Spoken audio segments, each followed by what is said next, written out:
ભરૂચ લોકસભા બેઠક પર ભાજપે સિનિયર સાંસદ મનસુખ વસાવાની 7મી વાર મેદાનમાં ઉતાર્યા છે।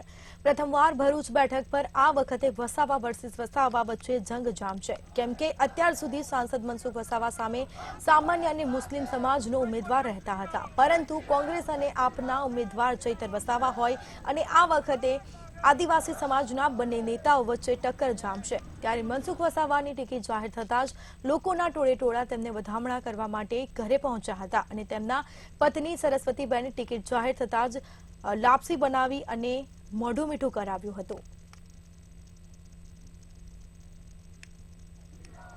शीर्ष नेतृत्व आदरणीय नरेंद्रभाई मोदी साहेब, माननीय अमित शाह साहेब, राष्ट्रीय अध्यक्ष नड्डा जी ने प्रदेश अध्यक्ष CR पाटिल साहेब અને સંગઠન મહામંત્રી રત્નાકરજી અને જિલ્લાનું સંગઠન અને અમારા જિલ્લાના ધારાસભ્યોનો હું ખૂબ ખૂબ આભાર માનું છું। અને 7મી વખત અમે આ બધા જ મિત્રોના સહયોગથી, સંગઠનના તાકાતથી અને અમે સરકારના કરેલા કામોના આધારે આ 7મી વખત પણ અમે ભરૂચ લોકસભા જીતીશું અને 5 લાખના વોટથી અમે જીતીશું અને મને સંપૂર્ણ પ્રમાણે વિશ્વાસ છે। અને 7મી વખત ભારતીય જનતા પાર્ટીએ મારામાં જ્યારે જબરદસ્ત મોટો વિશ્વાસ મૂક્યો છે તો એને ધ્યાનમાં રાખીને હું પૂરી તાકાતથી ચૂંટાયા પછી પણ પ્રજાના કામો હું કરીશ।